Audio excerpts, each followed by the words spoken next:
You're sitting in traffic. It's 2026. It's the hottest summer on record, again because every summer is now the hottest summer on record. Your car's been running for about 12 minutes. The AC has been blowing beautiful, Arctic, life-saving cold air since the moment you turned the key. You're comfortable, you're relaxed, you're thinking about lunch.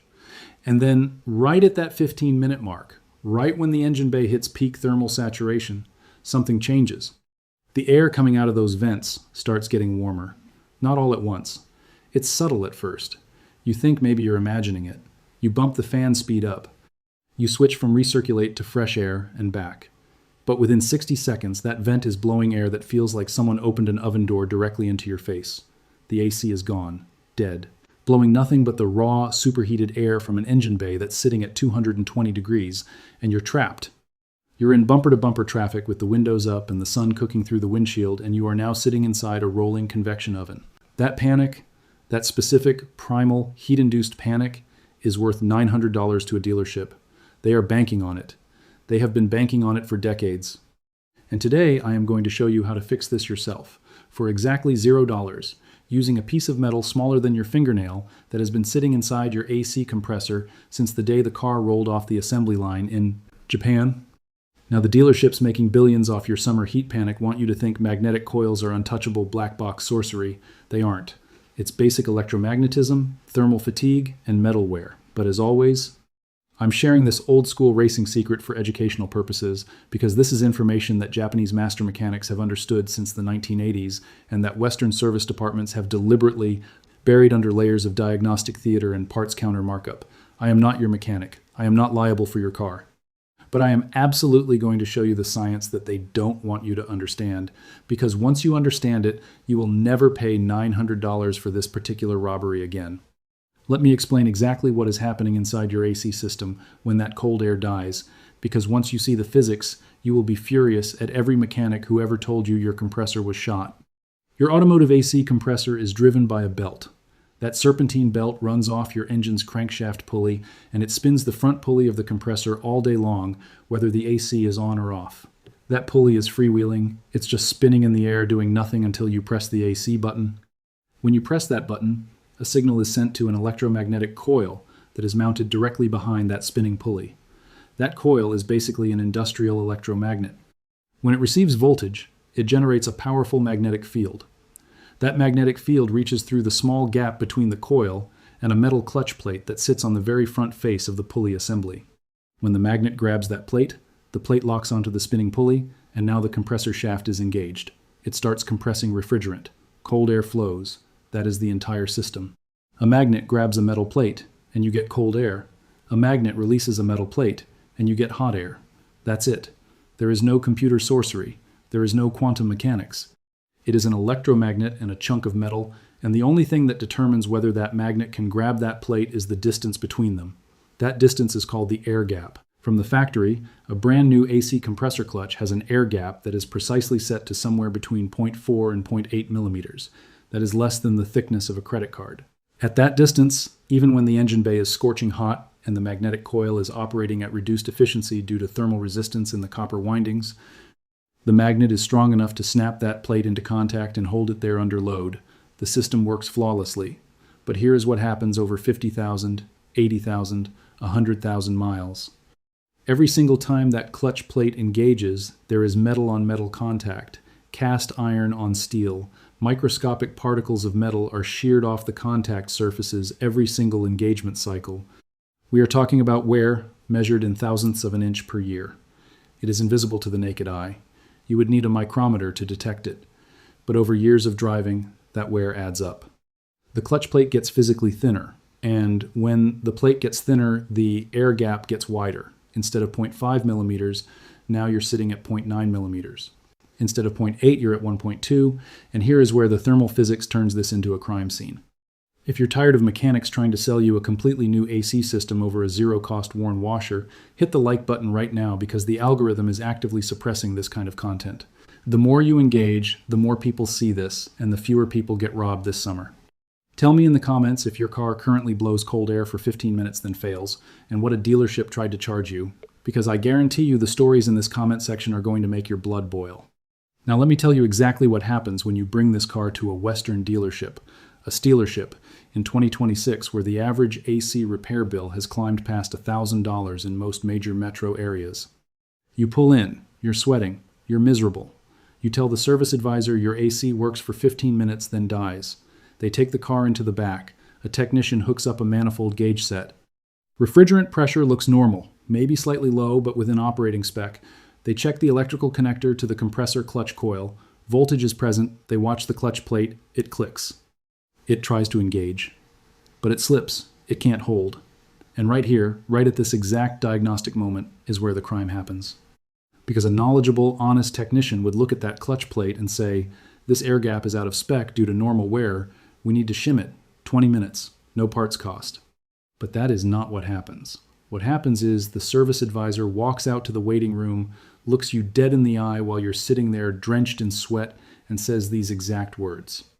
The internal magnetic coil of your AC compressor clutch has physically burned out due to extreme heat cycles. The magnet is dead.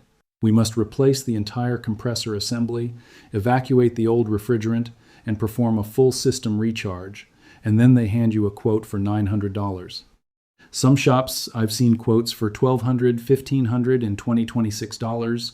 They are quoting you a brand new Denso or Sandin compressor at $300 to $400 wholesale that they mark up to $500 or $600. They are quoting you 2 to 3 cans of R, 134A or R, 1234YF refrigerant at massively inflated prices, because that new refrigerant is now running $40 to $60 per can at retail. They are quoting you 4 to 6 hours of labor at $150 to $200 an hour because they have to remove the serpentine belt, unbolt the compressor from the engine block, disconnect the refrigerant lines, evacuate the entire system, swap the unit, reconnect everything, vacuum the system, recharge it, and leak test it. That is a full day's work for a technician. All of it, every single hour of it, every single dollar of it, is completely unnecessary because the compressor is fine, the refrigerant charge is fine, the coil is fine.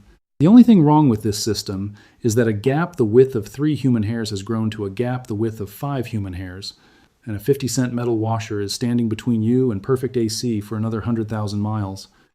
Now let me walk you through the actual science of why this works when the engine is cold but fails when it's hot, because this is the key that the Stealerships exploit.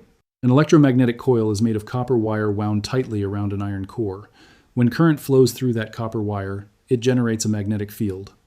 The strength of that magnetic field is determined by the number of windings, the current flowing through them, and the resistance of the wire. Here is the critical fact. Copper has a positive temperature coefficient of resistance. That means as the temperature of the copper wire increases, its electrical resistance increases. As resistance increases, less current flows through the coil for the same applied voltage. Less current means a weaker magnetic field. In a cold engine bay, ambient temperature under the hood might be 80-90 degrees Fahrenheit. The copper coil resistance is low, current flow is high, the magnetic field is at maximum strength. At that maximum strength, the magnet can reach across a slightly oversized air gap and still grab the clutch plate with enough force to hold it. The system works. You get cold air.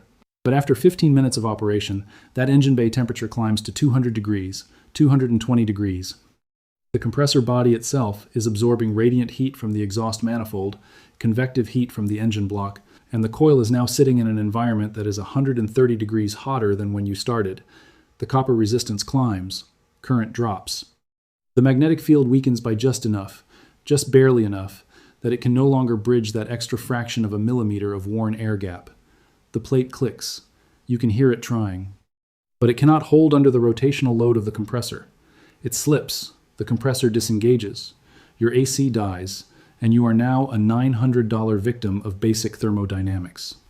Here is the fix, and I need you to listen to me very carefully, because this involves a component that is directly adjacent to the serpentine belt, and that belt will tear your fingers off your hand without hesitation if the engine is running. This procedure must be performed with the engine completely off and the battery disconnected. I am not joking. Disconnect the negative terminal of your battery before you touch anything near the front of that engine. This is non-negotiable. With the engine off and the battery disconnected, you locate your AC compressor.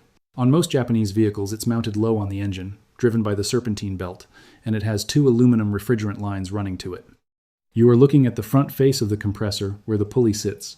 In the very center of that pulley assembly, you will see the clutch plate held on by a single center bolt. On most Denso and Sandin compressors, this is a 10mm bolt or sometimes a small snap ring. You remove that center fastener. You then carefully pull the outer clutch plate straight off the compressor shaft.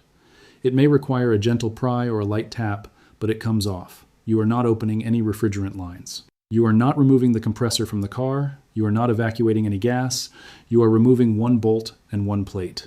Behind that plate, sitting on the compressor shaft, you will find a set of thin metal shims. These are small, flat washers, sometimes one, sometimes two, or three, that were placed there at the factory to set the original air gap to specification.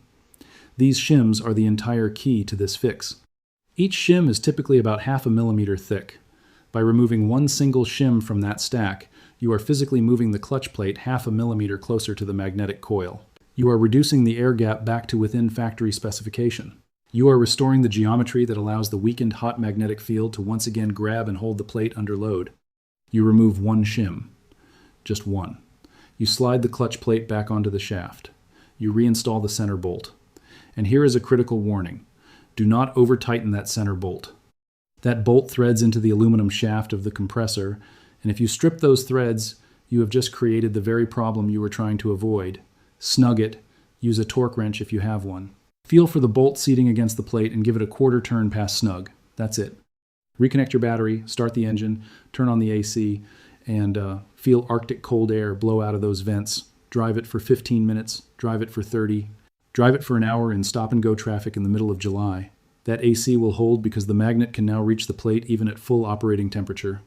You just saved yourself $900, 6 hours of shop labor, a compressor you didn't need, refrigerant you didn't need to replace, and the indignity of being lied to by someone who understands exactly what a shim is and chose to sell you an engine teardown instead. Subscribe and hit the bell before the automotive air conditioning lobby gets this driving trick erased from the internet, because I am telling you right now, this kind of content does not last. Every summer, channels like mine get mass reported by service industry accounts trying to protect their $900 per car gravy train. The only reason I'm still here is because of you. Share this video with anyone you know who's sitting in a hot car right now thinking they need to drop a mortgage payment on an AC repair. They don't. They need a 10mm socket, 15 minutes in their driveway, and the knowledge that a 50-cent washer is the only thing standing between them and a comfortable summer. Stay safe, stay cool, and stop letting these people rob